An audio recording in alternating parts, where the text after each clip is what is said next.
জাহান্নাম চিল্লায় বলবে, আল্লাহ বেনামাজি কই,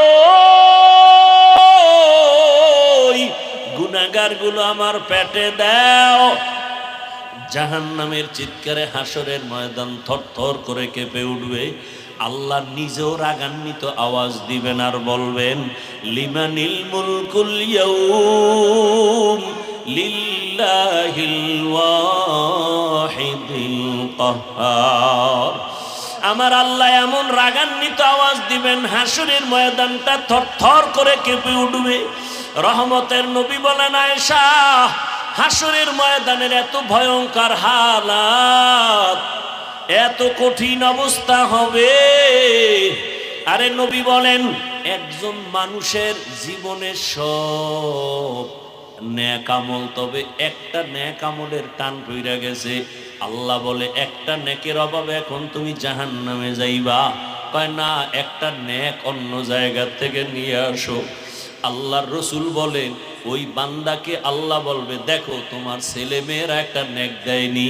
কয় নেকের টান? কয় নেক? এক নেকের টানে দৌড়ায়, একটা নেক পাইলেই জান্নাত। ছেলের কাছে যাবে, এই ছেলে একটা নেক দে। ছেলে বলবে, আমার বাবা ছিল, তবে তুমি যে আমার বাবা বিশ্বাস করি না, যাও। স্ত্রীর কাছে যাবে, বলবে, তুমি আমার স্বামী বলে বিশ্বাস করি না। লোকটা পাগলের মতো হাসরের মাঠে দৌড়াবে। হঠাৎ করে দেখবে বুড়া বৈশা রইছে, বইয়া কয়, এই তুমি দৌড়াও কেন? বলে, আমার একটা নেকের অভাব, আমি জাহান্নামে যাবই, ভয়ে কান্দি। করে, আমার জীবনে কোনো ভালো আমল নাই, শুধু গুনাহ গুনাহ গুনাহ গুনাহ, তবে একটা নেক আমার আছে, ওই নেকটা তুই লইয়া যা। কারণ আমি এক নেক দিয়ে তো জান্নাত পাবো না। আমি যদি তোরে একটা নেক দেওয়ার কারণে জান্নাত পাও, আমার কলিজা ঠান্ডা হবে। অন্তত আমার একটা ভাইকে আমি উপকার করে জান্নাতে দিতে পারলাম। কেমন মায়া, কেমন মোহাব্বত! লোকটা একটা নেক নিয়ে দৌড় আমার মালিকের দরবারে হাজির। হে মালিক, একটা নেক পেয়ে গেছি। ছেলে দিছে? কয় না। মেয়ে দিছে? না। স্ত্রী? না। মা বাবা? না। কে দিছে? কয়েক বুড়া একটা নেক দিয়া দিছে, তার আর কোনো নেক নাই, সব গুনাহ। আল্লাহ কয়, নিয়ে আসো। আল্লাহ তো সব জানেন। বুড়ারে আইসা হাজির সামনে। কাও বুড়া, তুমি এর নেক দিছুনি? কয়, হ্যাঁ। কেন? আল্লাহ, আমি দেখছি আমার আমল নামা ওজনে আমার কোনো নেক নাই, সব গুনাহ গুনাহ গুনাহ। আমার পুরা জীবনীটা গুনাহে ভরা, তবে একটা ভালো কাজ আমার আছে, একটা নেক। চিন্তা করে দেখছি, এই নেক দিয়ে তো আমি জান্নাত পাবো না। আমার ভাইকে আমি দিছি, অন্তত আমার ভাই জান্নাতে চলে যাক। আল্লাহ বলে, এমন কঠিন সময় যে মা সন্তানের পরিচয় দেয় না, যেই সময় কেউ কারো আপন হয়ে আসে না, এই মুসিবতে তুমি ওরে একটু সহযোগিতা করেছো, তুমি যে একটু দয়া করছো, ওরে বড় দয়াময় তো আমি আল্লাহ। আমার থেকে বড় দয়াময় কেউ নাই। তুই আমার বান্দাকে একটা নেক দিয়া বিপদের সময় যে উপকার করেছো, আমি আল্লাহ আমার দয়ার পাওয়ারে তোকেও জান্নাত দিয়ে দিলাম। ও যুবক বাবারা, আল্লাহর কাছে তওবা করো, মনেরে বুঝাও, দুনিয়াতে তো রং তামাশা কম করলা না, পার্কে পার্কে কম দৌড়াইলা না, মোবাইলে গুনাহ কম করো নাই, নামাজ দাড়ি পর্দার বিরুদ্ধে কম চলো নাই। আর কত, কোন দিন মরণ হবে জানা নাই রে বাবা। এখনো সময় আছে, মনে মনে আমার আল্লাহকে ডাকো আর তওবা করো। ও আল্লাহ, আমার মতো জেনারেল লাইনের যুবক যদি স্কুল কলেজে পড়ে, নামাজ পড়ে, আমার কপাল কেন খারাপ। আমার মতো যুবক যদি রাস্তায় গাড়ি চালায়, কৃষিকাজ করে, নদীতে মাছ ধরে, নামাজ পড়ে, আমি কেন পারবো না? ও আল্লাহ, জীবনের গুনাহ তো করেই ফেলছি, তওবার নিয়ত করলাম। আর দাড়ি কাটবো না, নামাজ ছাড়বো না, বেপর্দায় চলবো না, মা বাবার সাথে বেয়াদবি করবো না, শিক্ষকের দোয়া নিয়ে, ওলামায়ে কেরামের দোয়া পরামর্শ নিয়ে, নবীর আদর্শ মেনে চলবো। ও পর্দার আড়ালের আম্মা জানেরা, বোনেরা, আপনার মতো কত মা এই এলাকায় এখনো আছে, বোন আছে বেপর্দায় চলে না, নামাজ ছাড়ে না, স্বামীর মাল নষ্ট করে না, মোবাইলে সময় ব্যয় করে না। এরে আম্মা জানেরা, আপনারা কেন পারবেন না? আপনাদের এত সম্মান, আপনারা নবীদের মায়ের মতো মা, সাহাবায়ে কেরামের মায়ের মতো মা, আলেমের মায়ের মতো মা, এখনো কেন তওবা করেন না? কয়দিন আর বাঁচবেন? আল্লাহর কাছে তওবা করেন আর একটা আদর্শ সন্তান দুনিয়াতে রেখে যান। সন্তানকে ডাক্তার বানাবেন, তবে বেয়াদব বানাবেন না। সন্তানের ব্যবহারে কোনো আলেম শিক্ষক মা বাপ যেন কষ্ট না পায়। ইঞ্জিনিয়ার বানাবেন, প্রফেসর বানাবেন, আদবওয়ালা কোরআন পড়ানেওয়ালা বানায় যান। সন্তান ডাক্তার হলেও কোরআন পড়িয়ে আপনাদের জন্য দোয়া করবে, নামাজ পড়বে, নিজের জীবন ধন্য হবে, আপনিও দোয়া পাবেন। এখনো সময় আছে, তওবা করেন। ও বুড়া বাবারা, আপনাদের মতো কত বুড়ারা মসজিদে গিয়া 5 বেলার নামাজ আদায় করে, আপনারা কেন পারবেন না? কয়দিন আর দুনিয়ায় বাঁচবেন? এখনো সময় আছে, তওবা করে নেন। মনে মনে আল্লাহকে বলেন, আর জীবনে গুনার কাছেও যাব না। তওবার নিয়ত যদি অন্তরে থাকে, মুনাফিকি না থাকে, খাঁটি নিয়তে দুটো হাত আল্লাহকে দেখায় দেন। আমি হাফিজুর রহমানের ঘড়িটা আর একজনের হাতে দিয়ে বলবে, এটা আমার ঘড়ি, হাফিজের ঘড়ি না। আমার আব্বাজান একটা চিৎকার দিয়ে বলবে, ইমাম সাহেব, আমার সন্তানের জানাজা না পড়াইয়া যাইবেন না। বাবায় কাউকে বলবে, যাও কেউ বাজারে গিয়ে কাফন কিনিয়ে আনো। আর এক দলকে বলবে, যা বাঁশবাগানে গিয়ে কবর খনন কর। আর এক দলকে বলবে, তাড়াতাড়ি গরম পানি কর, চিরবিদায়ের গোসল, গরম পানি কর। তোমাকে আমাকে ঘর থেকে সবাই টেনে টেনে নামাইয়া ওই গোসলখানায় মশারি টানায় দিবে, গরম পানি দিয়ে গোসল করাইয়া, সাদা কাফন পরাইয়া, মসজিদের খাটের মধ্যে তোমার আমার দেহটাকে উঠাইয়া যখন জানাজার দিকে নিবে, আম্মাজান জানালা দিয়া তাকায় বলবে, আমার বাবারে কই নাও, জীবনের শেষবারের মতো একটু চেহারাটা দেখাইয়া যাও। আমি আমার বাবার চেহারাটা একবার শেষবারে দেখে নেই। ও আল্লাহর বান্দারা, জানাজা পড়ায় যখন কবরের দেশে নিয়ে যাবে, এমন এক বাঁশবাগান যেখানে দিনেও যাইতে বড় ভয় লাগে, সবাই ওখানে পাড়াইয়া পাড়াইয়া মাটি দিয়া, কেউ নাই। এখন তুমি আমি একা, ডানে বামে মাটি, উপরে মাটি, অন্ধকার, একটা বালিশ নাই, বিছানাও নাই। ফেরেশতা আসবে তোমাকে আমাকে এই প্রশ্ন করার জন্য, রবের পরিচয় দাও, ধর্মের পরিচয় দাও, রাহমাতুল লিল আলামিনের পরিচয় দাও। ও বাবা, যদি কালেমা না পড়িয়া আজরাইলের হাতে যাও, ওই কবরে একটা প্রশ্নের জবাবও দিতে পারবা না। আমার আল্লাহর গায়বী আওয়াজ কুদরতি ভাবে শুরু হয়ে যাবে। নবীজি বলেন, আমার আল্লাহ বলবেন, ফেরেশতা ওকে ধর। দুনিয়াতে অনেক ছাড় দিছি, সুযোগ দিয়েছি, আর দেওয়া হবে না। আমার দেওয়া পানি, আমার দেওয়া সূর্যের আলো, চাঁদের আলো, জমিনের ফসল, গাছের ফল, নদীর মাছ খাইলো। আলেম ওলামারা পায়ে ধরে ধরে নামাজের বয়ান করলো, শুনলো না, মানলো না। এমন নাফরমান যে নিজেও নামাজ পড়ে না, অন্যে পড়ে তাও পছন্দ করে না। নিজেও হালাল খায় না, অন্যে খায় তাও পছন্দ করে না। নিজেও দাড়ি রাখে না, অন্যে দাড়ি রাখলে তাও পছন্দ করে না। নিজে পর্দা করে না, অন্যেরা পর্দা করে তাও পছন্দ করে না। নবী বলেন, আমার আল্লাহর কুদরতি গায়বী আওয়াজ আসতে থাকবে, কবরের সাথে জাহান্নামের সাথে রাস্তা বানায়া দাও। কবরটা জাহান্নামের আগুনে ভরিয়া যাবে। একটা না, দুইটা না, সাপ। আল্লাহ বলবেন, আরে কবরের মাটি, এই বেনামাজি নাফরমানকে দুই দিক থেকে জোরে জোরে চাপ দাও। এত জোরে জোরে চাপ দিবে, পাঁজরের হাড় চুরমার হয়ে যাবে। এরে রংপুর এলাকার মানুষ, কুড়িগ্রামের মানুষ, ওরে আমরা বাংলাদেশের বিভিন্ন জায়গায় বয়ান করি, কুড়িগ্রামের গুগু মুন্সির কথা বইলা বয়ান করি। যেই গুগু মুন্সির লাশ 3 বার পর্যন্ত ভাঙছে, নদীতে 3 বার উঠাইছে, একবার উঠায় দেখছে 30 বছর পর সাদা কাফনে একটা দাগ নাই, সাদা কাফনে দাগ লাগে নাই। ওরে গরুও মরে, কুকুর মরে, তুমিও আমিও মরব, কিন্তু কালেমা না নিয়ে কবরে গেলে বাবা আমারও উপায় নাই, তোমারও উপায় নাই। অনেকে বলে কবরে আযাব হবে না। চরমনের সৈয়দ ইসহাক রহমাতুল্লাহ একটা সুন্দর যুক্তি দিছে, বাবারা মানিয়ে নিলাম যদি কবরে আযাব নাই হয়, তুমিও শান্তি আমিও শান্তি, কিন্তু আযাব হওয়ার তো দলিল আছে অনেক। এরপরও যদি সেখানে গিয়ে দেখো আসলেই আযাব হইতেছে, তখন বলো তোমার উপায় কি হবে, আমার উপায় কি হবে? ফিরিয়ে তো আসতে পারবা না। নামাজ না পড়ার শাস্তির কথা তো কোরআনে আছে, রোজা ভাঙ্গার শাস্তির কথা তো রসুল বলেছেন, তুমি এগুলো কোথার থেকে উল্টাইবা? জান্নাতের বয়ান তো কোরআনে আছে, জাহান্নামের বয়ান তো কোরআনে আছে। জান্নাতে কারা যাবে তাও তো আল্লাহ কোরআনে স্পষ্ট বলে দিয়েছেন, জাহান্নামে কারা যাবে তাও আল্লাহ বলে দিয়েছেন।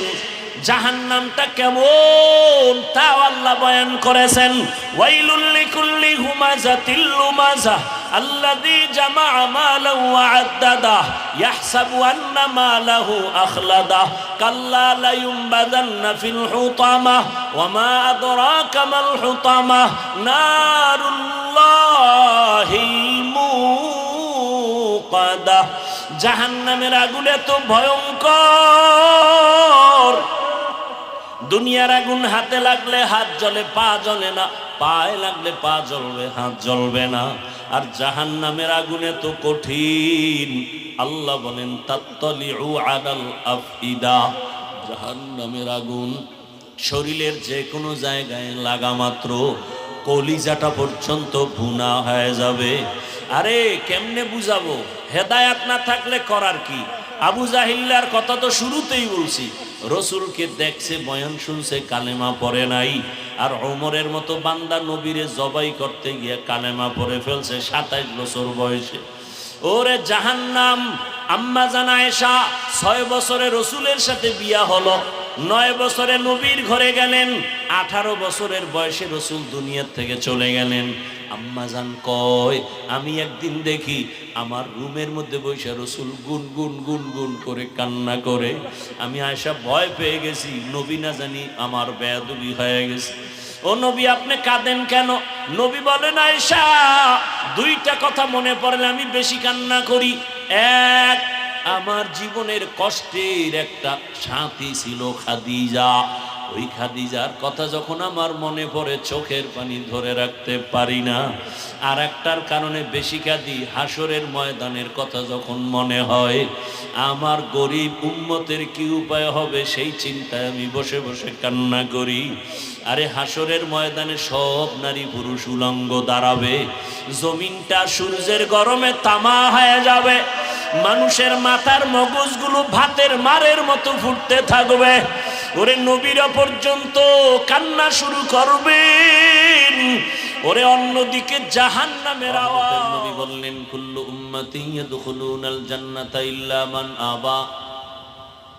দুনিয়ার সব উম্মত জান্নাতে যাবে, যারা রাসূল মানে না তারা যাবে না। সাহাবায়ে কেরাম বললেন মান আবা ইয়া রাসূলুল্লাহ, রহমতের নবী আপনাকে মানে না তারা কারা? এখন আমি যদি বলি আপনি রসুল মানেন না, আপনি বলেন আমি মানি না, একটা কিলাকিলি। নবী কয় আমিই বলে দিই, ঝগড়া করো না। সাহাবায়ে কেরাম বললেন ইয়া রাসূলুল্লাহ আপনাকে কে মানে কে মানে না? নবী কথাটার জবাব দিতে গিয়ে একটু ভালোবাসার আওয়াজ দিয়েছেন, মান আতাআনি দাখালাল জান্নাহ, যে ব্যক্তি আমার অনুসরণ করবে সে জান্নাতে যাবে। সাহাবায়ে কেরামের প্রশ্ন ছিল আপনাকে মানে না তারা কারা? নবী জবাবটা ডাইরেক্ট না দিয়ে আগে মহব্বতের আওয়াজ দিলেন, কারণ রহমতের নবী তো কথায় বেশি দয়া। নবী বললেন যে আমাকে অনুসরণ করবে সে জান্নাতে যাবে। এবার আপনাদের থেকে জানতে চাই, নবীজি বললেন যে রসুলকে অনুসরণ করবে, ফ্যানটা বেশি সমস্যা, কমানো যায় না, তা আরো দূরে দিতে হবে। এমনি গলা বসা, অনেক দূরে নিতে হবে, অনেক পিছন থেকে দিলে হইতো, ওদিক থেকে ওই যে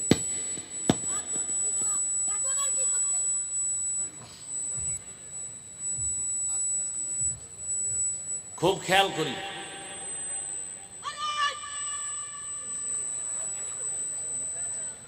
রসুল সাহাবায়ে কেরাম প্রশ্ন করলেন, ইয়া রাসূলুল্লাহ আপনাকে মানে না কারা? নবী জবাব দিতে গিয়ে আগে বললেন, যারা আমার অনুসরণ করে সে জান্নাত পাবে, সে জান্নাতে। এবার বিপরীত কথাটা কি দাঁড়াবে আপনারা বলেন, খেয়াল করেন নাই?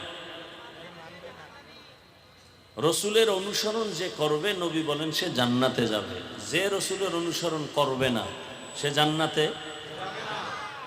কিন্তু রসুল এ কথা বলেননি।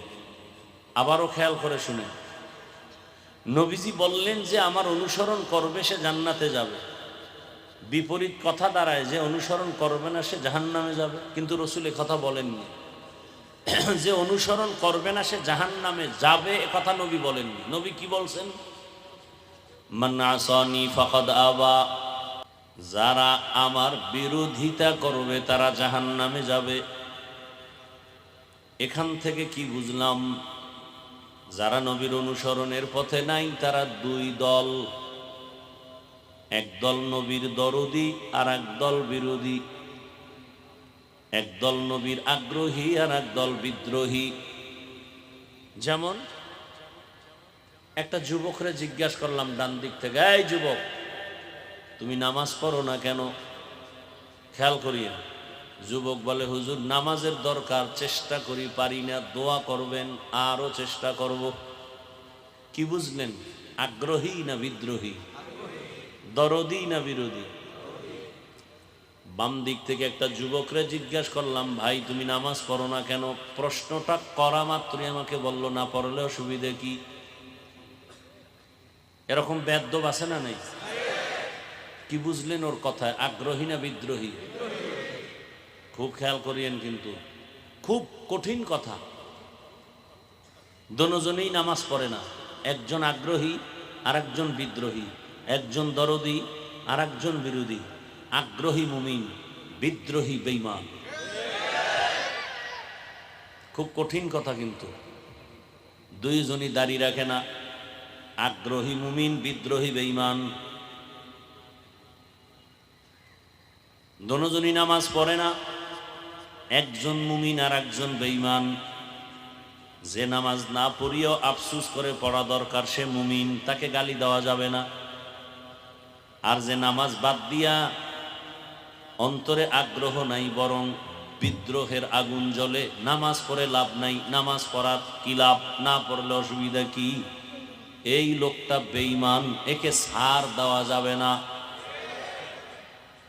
আগ্রহীকে গালি দেওয়া যাবে না, বিদ্রোহীকে ছাড় দেওয়া যাবে না।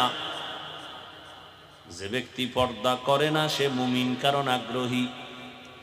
যে ব্যক্তি পর্দার বিধান পছন্দ করে না সে বেঈমান, কেন বিদ্রোহী। দুইজনেই পর্দা করে না, কিন্তু একজন মুমিন আর একজন বেঈমান। যে পর্দা করে না তাকে গালি দেওয়া যাবে না, যে পর্দার পছন্দ করে না তাকে ছাড় দেওয়া যাবে না। ব্যবধান আছে না নেই? একজন ইসলামের রাজনীতি করে না, কেন? মনে আশা আছে, সুযোগ পেলে করবে, মুমিন, আগ্রহী। আর একজনে বলে ইসলামের রাজনীতি নাই, বিদ্রোহী মানে বেঈমান, তাকে ছাড় দেওয়া যাবে না। আচ্ছা, আমাকে একটা প্রশ্নের জবাব দেন, তাল মিলাইয়েন না, খুব বুঝা শুনে জবাব দেন। কিয়ামত পর্যন্ত যত মানুষ আসবে, কিয়ামত পর্যন্ত দুনিয়াতে যত মানুষ আসবে, অনাগত যত সমস্যা হতে পারে, সব বিষয়ের সমাধান কি কোরআন, হাদিস তথা ইসলামে আছে? আমি কিন্তু বলছি তাল মিলাবেন না, জেনে শুনে বলবেন। আমি ওয়াজ করি খুব হালকা ভাষায়, কিন্তু খুব কঠিন। হয়তো ইমানাও নাইলে বেঈমানও বের হয়ে যাবে। কথা সব কাটছাট, কোনো প্যাচ গোছের কথা নাই। ঝামেলা নেই, সোজা কথা। আল্লাহর কোরআন, ইসলাম, হাদিসে কি মানুষের জীবনের সব বিষয়ের সমাধান আছে না নাই? কতটুকু আছে? 50 না 100? সন্দেহ? কোনো দিকের দুর্বলতা? আমি যেটা আপনাদের থেকে শুনছি তাতে আমার মনে হয় আপনারা জবাবটা ঠিক মতো দেন নাই। আমি কি শুনছি? আমি শুনছি কোরআন শরীফ সব দিক থেকে পারফেক্ট, একদিকের দুর্বল। আমি আপনাদের থেকে শুনছি ইসলামটা পরিপূর্ণ, তবে এক সাইড দিয়া ইসলামও দুর্বল।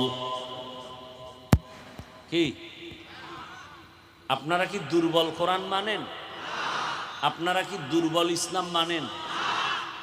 তাহলে কেন বলেন সব আছে, সব আছে, সব আছে, রাষ্ট্রের ব্যাপারে কোরআনে কিছুই নাই? তাহলে বোঝা গেল কোরআন সব দিক থেকে পাওয়ারফুল, রাষ্ট্রের বেলায় কোরআন শরীফ দুর্বল। ইসলামটা সব দিক থেকে পারফেক্ট, রাষ্ট্রীয় বেলায় ইসলামে কোনো সমাধান নাই। বরং আমি আসরের আগেও বলে আসছি, সারা বাংলাদেশে বলি ভালো করে লিখো, যুবকদের এত মোহাব্বতের আবদার করি, 200 টাকা দিয়ে একটা ব্যানার বানাবি 2 ফিট 3 ফিট, বানায় বানায় বাজারে বাজারে মোড়ে মোড়ে ব্যানারগুলো লাগায় দেওয়ার স্লোগান লেখো, পৃথিবীতে শ্রেষ্ঠ পবিত্র রাজনীতি ইসলামী রাজনীতি, আর সব হলো নাপাক, সব নাপাক। একমাত্র পবিত্র রাজনীতির নাম। এবার আমাকে আবার বলেন, সুলাইমান পয়গম্বর গোটা দুনিয়া শাসন করছেন, জানেননি? কোরআনে সে ঘটনা আসেনি? গোটা পৃথিবী শাসন করেছেন যুলকারনাইন, ঘটনা কোরআনে আসেনি? ইউসুফ নবী মিশরের অর্থমন্ত্রী ছিলেন, ঘটনা কোরআনে আসেনি?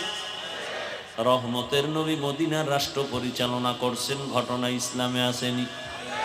কেন বলেন রাষ্ট্রের বেলায় ইসলামে কিছুই নাই? যারা বলবে তারা ধর্মান্ধ মূর্খ। ভালো করে বুঝার চেষ্টা করেন, ইসলামে যদি রাজনীতি না থাকে তা তো ইসলামটা দুর্বল বানায় দিলেন। বরং পৃথিবীর সব মানুষের সব বিষয়ের পিওর সমাধান তো ইসলাম দিয়েছে, আর কেউ দেয়নি। পৃথিবীতে রাজনীতি একমাত্র পবিত্র ইসলামের, আর যে রাজনীতিতে আল্লাহর দ্বীন নাই, কোরআন নাই, রসুলের আদর্শ নাই, সেটা রাজনীতি না, সেটার নাম দুর্নীতি। সেটার নাম বলে হুজুর ওয়াজ করেন রাজনীতির কথা বলা যাবে, তো কোরআনের ওই পৃষ্ঠাগুলো কেটে দেন, যেই পৃষ্ঠায় রাষ্ট্রের ব্যাপারে বয়ান আছে। ইউসুফ নবীর ঘটনা শুনবেন, আমাকে বসায় দেন। আপনি কত বড় মহাপণ্ডিত, বাংলা তর্জমা ধরেন আর আমি আরবি বলি। ইউসুফ জুলাইখার বিয়ার কাহিনী কয় বক্তার, আর মিষ্টি খায়, ওর মধ্যে যে অ্যান্টিবায়োটিক ঢুকানো আছে খবর নাই, ওটি কয় না। রাষ্ট্র কিভাবে পরিচালনা করতে হয়, কোন সিস্টেমে, এটা আল্লাহ দেখাবে না তো কে দেখাবে? আজকে ইসলাম থাকলে কোনো দুর্নীতি থাকবে না। ইসলামী রাজনীতি পাক, আর সব রাজনীতি না পাক। সব রাজনীতি কেন? ইসলাম দিছে আল্লাহ, অন্য রাজনীতি দিছে মানুষ। অন্য সংবিধান তন্ত্র মন্ত্র মানুষ বানাইছে, তারা কেমন কাজ, তারাও না পাক। আর আল্লাহ কেমন, রসুল কেমন, বলে পুত পবিত্র, কোনো সন্দেহ নেই। ভাইরা আমার ভালো করে বুঝেন, ফুলের সাথে ঘেরানটা যেমন লাগানো আছে, আল্লাহর দ্বীন ইসলাম রাজনীতির সাথে, রাষ্ট্রের সাথে সব বিষয়ে লাগানো আছে। ফুলের থেকে ঘ্রাণটা যেমন আলাদা হলে ফুলের কোনো মূল্য থাকে না, রাজনীতির ভেতর থেকে আমার আল্লাহর কোরআন বাদ দিয়ে যদি দেও, ওটা রাজনীতি থাকে না।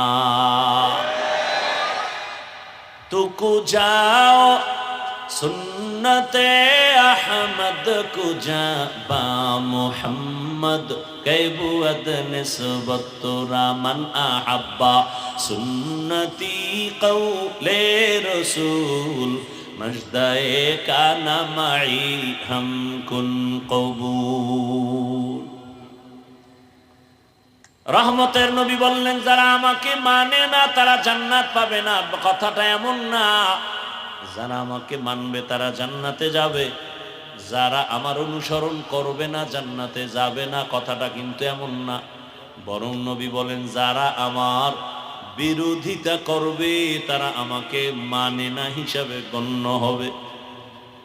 এই যুবক বাবারা, নামাজ পড়ো না, তোমার সাথে ঝগড়া নাই, বুঝাবো, বারবার পাও ধরে বুঝাবো, কিন্তু বিরোধিতা করলে ছাড় দেওয়া হবে না। তুমি দাড়ি রাখো না, বারবার বুঝাবো, পাও ধরবো, বুকে লাগাবো, সালাম দিব, কিন্তু বিরোধিতা করলে তোমাকে ছাড় দেয়া হবে না। তুমি রাজনীতি করো না, ঝগড়া নাই, দ্বন্দ্ব নাই, বুঝাবো, শালীন ভাষায় মায়া লাগায় বুঝাবো, পাও ধরবো, বিরোধিতা করলে ছাড় দেয়া হবে না। কারণ চোখের সামনে তাকায় দেখতেছো আমার আল্লাহর দেওয়া সম্মান কত মজার সম্মান। চোখের সামনে দেখতেছো, ভুলিয়া যাস না রে বাঙালি জাতি, ভালো করে বুঝো, করোনার কথা ভুলিয়া যাইও না। স্কুল কলেজ বন্ধ, ফ্যাক্টরি বন্ধ, চাকরি বন্ধ, ব্যবসা বন্ধ, সব বন্ধ যখন ছিল, খবর নাই রে জাতি, ওই সময় আল্লাহর কোরআনের একটা মাদ্রাসাও বন্ধ হয় নাই। বানাই কইতেছি, ইতিহাস মানুষকে জাগায় দেয়, আবার ইতিহাস মানুষকে জমিনের নিচে নিয়ে যায়। ইতিহাসের সাথে বেঈমানি চলে না রে বাবা। ওই সময় মাস্ক লাগাইয়া শিক্ষিত দুই কুলাঙ্গার বসে আছে, বাবারে ধরছে করোনায়, কাছে যায় না। শিক্ষিত দুই কুলাঙ্গার বাবারে করোনায় মেরেই ফেললো। ওরা এলাকার গরিব দুই একটারে টাকা দিয়ে কয় লাশটারে রাস্তায় ফেলে দে। লাশটা যখন রাস্তায় ফেলে দিছে, ওই কুলাঙ্গার শিক্ষিত দুই সন্তান দরওয়াজা জানালা লক করে আছে, তাকাইয়াও দেখলো না বাবার লাশ কুকুর খেলো নাকি জানাজা হলো। ইতিহাস লিখে রাখি ওরে যুবক, ওই সময় আমার দেশের উলামায়ে কেরাম টুপিওয়ালারা শত শত করোনার লাশ নিজেদের কাঁধে নিলেন, গোসল করালেন, কাফন পরালেন, জানাজা পড়ালেন, কবরে রাখছেন। একজন টুপিওয়ালাও করোনায় মরে নাই। हकीकत से तो दुनिया बेखबर है, दुनिया की नुमाइश पर नजर है। नमी गुयम के अज दुनिया जुदा बाश, बाहर कारे के बाशी बा खुदा बाश। जिसते दुनिया अज खुदा गाफिल बुदन, निकामाशो नकरा हो फरजिंदजान। आबदर कश्ती हलाके कश्तियास, आब अंदर जीरे कश्ती पुश्तियास।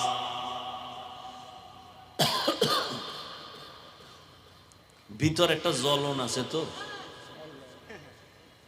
ভিতর বলতে বুঝেননি কিছু? আমগো বডির ভিতর বুঝেন, এটার নাম কলব। এটা চলে গেলে রূহ, আসল জিনিস, তখন এই ধর পড়ে থাকে, বলে মানুষ নাই তো, এই পড়ে আছে কি, বলে লাশ। জিন্দেগি মে बंदगी तू करना है, जिंदगी में बंदगी तू करना है।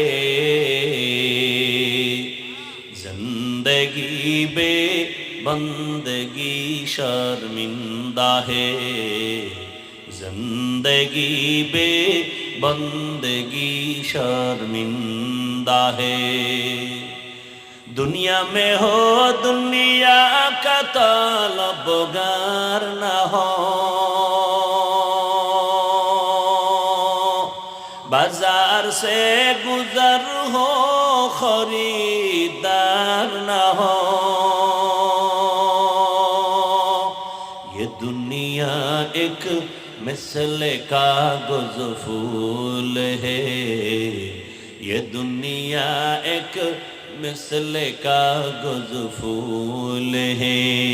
जिंदगी में बंदगी तू करना है, जिंदगी में बंदगी तू करना है। जिंदगी बे बंदगी शर्मिंदा है, जिंदगी बे बंदगी शर्मिंदा है। जिंदगी में बंदगी कुन बंदगी, जिंदगी बे बंदगी शर्मिंदगी। হায়াতের আর কয়দিন আছে রে বাবা, কয়দিন? ইদানিং যত মরণের খবর পাই বেশিরভাগ অল্প বয়সের যুবক যুবতীর মরণের খবর।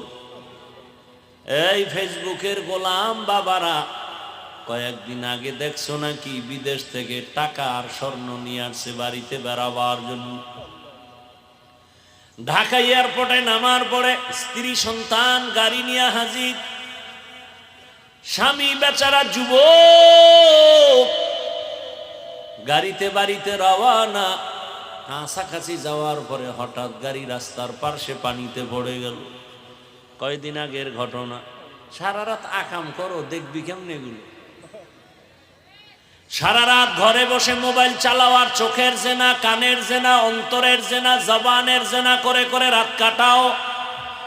চেহারার মধ্যে কোনো আকর্ষণ নাই, কোনো নূর নাই, দেখলে কোনো মায়া লাগে না, এমন কপাল পুরে ফেলেছো রে বাবা।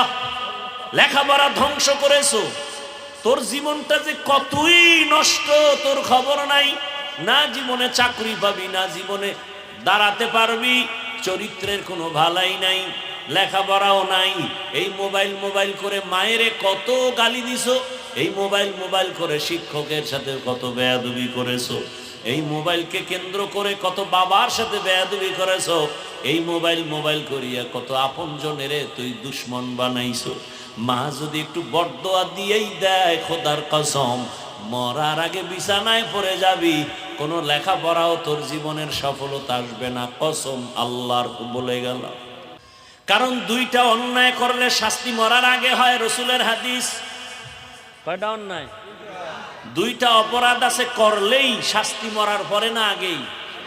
قال رسول الله صلى الله عليه وآله وسلم اثنان يعجلهما الله في الدنيا البغي وعقوق الوالدين। দুইটা অপরাধ করলে শাস্তি হবে মরার আগে। এক অপরাধের নাম জুলুম, দ্বিতীয় অপরাধের নাম হলো মা বাবার সাথে বেয়াদবি। আরে রাস্তায় দেখি মাঝে মাঝে বয়ানে যাই, রাস্তার পাশে অনেক পাগল দেখি, উলঙ্গ কিন্তু ইংলিশে কথা বলে। দেখছো যুবকরা, অনেক পাগল দেখছি রাস্তাঘাটে আরবিতে কথা বলে।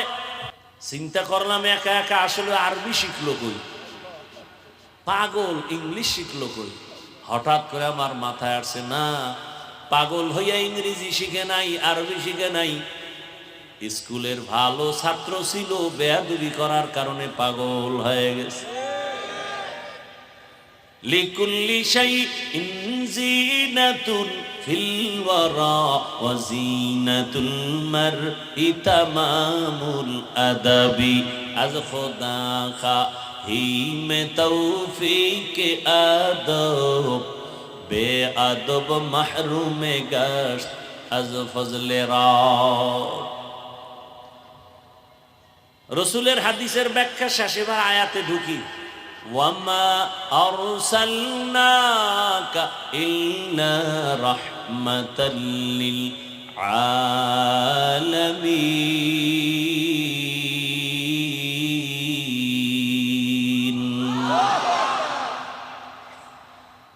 আল্লাহ বলেন, হে রাসূল, আমি আপনাকে দুনিয়াতে প্রেরণ করি নাই। হ্যাঁ করেছি, জগৎ সমূহের রহমত হিসেবে। ভালো করে খেয়াল করেন, ডাইরেক্ট যদি আল্লাহ বলেন নবী আপনাকে রহমত করে পাঠাইলাম হতো, ঘুরাইয়া বললেন কেন নবী আপনাকে সৃষ্টি করি নাই। আবার বলেন হ্যাঁ করেছি, জগৎ সমূহের রহমত হিসেবে। দুনিয়ার সব মানুষের জেহেনটাকে খালি করলেন। দুনিয়ার মানুষ, জেহেনকে পরিষ্কার করো, একটা কথা ঢুকাও, মোহাম্মদ আসে নাই, হ্যাঁ আসছে একটা কাজের জন্য, একটা নীতি নিয়ে আসছেন। কি বলে? রহমতের নবী পুরাটাই রহমত হয়ে আসছেন, পুরাটাই রহমত। দুনিয়ার জগৎ আলাদা, কবর জগৎ আলাদা, হাসরের মাঠের জগৎ আলাদা, জান্নাত ও জাহান্নামের ভেতরের জগৎ আলাদা। আল্লাহ বলেন, এই পুরা জগৎ সমূহের জন্য আমি আল্লাহ হলাম রব, আমার রহমতের নবী হলেন রহমত। আমি হলাম রব্বুল আলামিন, আমার নবী হলেন রহমাতুল লিল আলামিন। ইমামুল আউয়ালিন আল আখিরিন, বহরে সদকা রহমাতাল লিল আলামিন, সৈয়দুল কাউনাইন খাতমুল মুরসালিন, আখির আমদ বুদে ফখরুল আউয়ালিন। ওগো নবীর উম্মতেরা,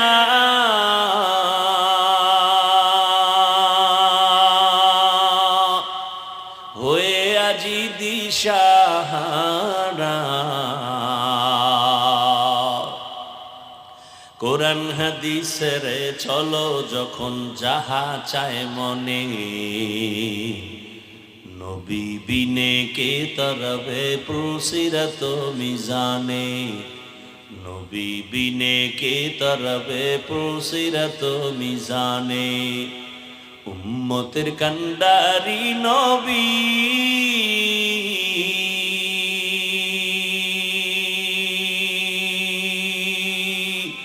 কাঁদছেন উম্মতের লাগি, এখনো কাঁদেন নবীজি শুয়ে মদিনার পানে, নবী বিনে কে তরবে পুরসিরত মিজানে, নবী বিনে কে তরবে পুরসিরত মিজানে। এরে নবীর আশিক, ও আমার কলিজার যুবক, কেমন এক রহমতের নবী পাইলা চিনলা না? যদি চিন্তা গলায় ছুরি লাগাইতা, দাড়ির মধ্যে অস্ত্র লাগাইতে পারতা না রে বাবা। তোমার চোখের সামনে তাকাইয়া দেখো, আমার মতো হুজুর না, বরং তোমার লাইনের জেনারেল পড়ুয়া সন্তান। সারা বাংলাদেশে বলি রে বাবা, তোমার মতো যুবক তাকায় দেখো, সত্য কথা অস্বীকার কইরো না, বিবেকের ধোকা দিও না। তোমার মতো যুবক জীবনে আলিফ বা তা পড়ে নাই, মাদ্রাসায় যায় নাই, স্কুল কলেজে লেখাপড়া করে এমন ছাত্র 5 বেলার নামাজ পড়ে, তুমি জবাব দেওয়া আছে না নাই? এবার আমাকে তুমি বিবেক দিয়ে বলো, তোমার কপালে কার অভিশাপ লাগছে? বলো, তুমি কেন নামাজের মুসাল্লায় যেতে পারো না? নাকি তুমি বলো হাফিজ ভাই কোরআনে ঝামেলা আছে, ইসলামটা পরিপূর্ণ না, এজন্য নামাজে যাই না। যদি বলো ইসলামে ঝামেলা, কোরআনে ঝামেলা, ধরাইয়া দেও, আমি এখন দাড়ি কেটে ফেলবো, নামাজ বন্ধ করে কোরআনের বিরুদ্ধে নেমে যাব। কিন্তু 1500 বছর পর্যন্ত আল্লাহর কোরআনের বিরোধিতা করে কেউ আগাইতে পারে নাই, বরং বহু বিধর্মী কালেমা পড়ে মুসলমান হয়ে গেল।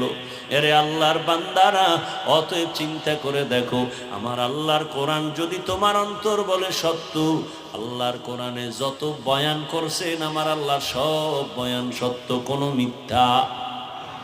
আমার আল্লাহর জমিন ছাইরা কি পালাইতে পারবা? কত পাওয়ারওয়ালা নমরুদ পালাইতে পারে নাই, ফেরাউন পালাতে পারে নাই, সাদ্দাত হামান কারুন কেউ পালাতে পারে নাই। মরণ থেকে যতই পালাও মরণ তোমায় নিবে ঘিরি, যদিও সুদূর আকাশ পানে লুকাও সেথায় লাগিয়ে সিঁড়ি। নদী পথে নৌকা চালাও ও মাঝি ভাই, বেলা ডোবার আগে আমি ওপার উঠতে চাই। ডুবে গেলে বেলা রে আর উঠে না, ভেঙ্গে গেলে মেলা রে আর জমে না। ওই যুবকের কথা বলতে গিয়ে অন্যদিকে গেলাম। ঢাকা এয়ারপোর্টে যখন আসছে, গাড়িতে উঠছে, গাড়ি কই? পানির মধ্যে পড়ে গেল, বাচ্চাটাও মরে গেল, স্ত্রী মারা গেল। যুবকটা সাংবাদিকের সামনে এসে কাঁদতেছে।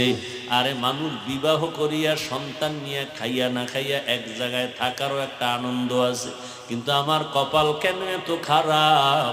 আমি সব বাদ দিয়া বিদেশ গেছি টাকার জন্য, আসছি কিছুদিন আমি দেশে থাকবো, স্বর্ণের অলংকার টাকা নিয়ে আসছি। আমার কপাল এত খারাপ যে আমার হাতের উপরে আমার বাচ্চাটা মরিয়া গেল, আমার চোখের সামনে আমার স্ত্রী চলে গেল, আমার এই আনন্দ জমিনে আর রইল না। কয়দিন আর বাঁচবারে বাবা? চোখের সামনে শুধু যুবকের লাশ আর লাশ। কয়দিন? আজকে তুমি সুস্থ অবস্থায় বয়ান শুনো, কালকে তুমি বাসায় যেয়ে ঘুমায় যাবা, রাতে তো আর ঘুমাবা না। তুমি তো ঘুমাবা কালকে, আজকে তো আর ঘুম নাই, কারণ তোমার ডিউটি মোবাইল। বাসায় গিয়া মা বাধা দিলেও মায়ের গালি দিবা, তারপরও মোবাইল চালানো বন্ধ করবা না। মোবাইলটা চালায় টালায় যখন ঘুমায় যাবা, ঘুমের থেকে তুমি 10টা-11টায় উঠার কথা, কিন্তু 12টা বাজে, মা ডাকতেছে, খবর নেই, বাবাই উঠে না কেন? হঠাৎ কইরা, আল্লাহ না করুন বুঝাবার জন্য বলি, মা যখন মাথায় একটা বাড়ি লাগছে, উঠে না কেন বাবায়? হঠাৎ দরজায় নক করছে, সন্তান আওয়াজ দেয় না।